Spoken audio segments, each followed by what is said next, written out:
Galindot guys. So, nilas na ko dito una. Kaanak ko porma eh.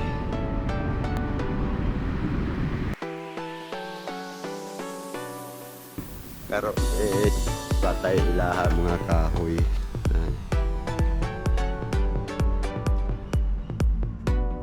Grabe na sinabula. Buhi kilayo pa. Sila na sila ero. Wala sa ero. Sila ero. Wala gito now. Kaya siya is na dapat siya tubig kanya. Basta summer kayo mga bata dari mga ligo. Ligo ang lagpuan. Dulaanan. So, ulit itog na kayo dari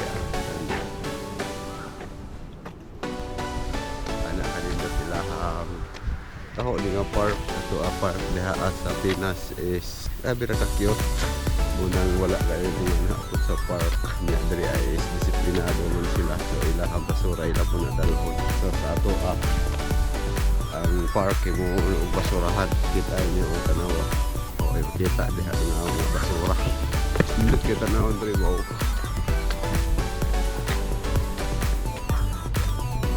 Diba? Ilahang kahoy ng mga kuwan palaya. Hindi na siya kaya, hindi na siya patay. Yes, tugnaw na. At na ta.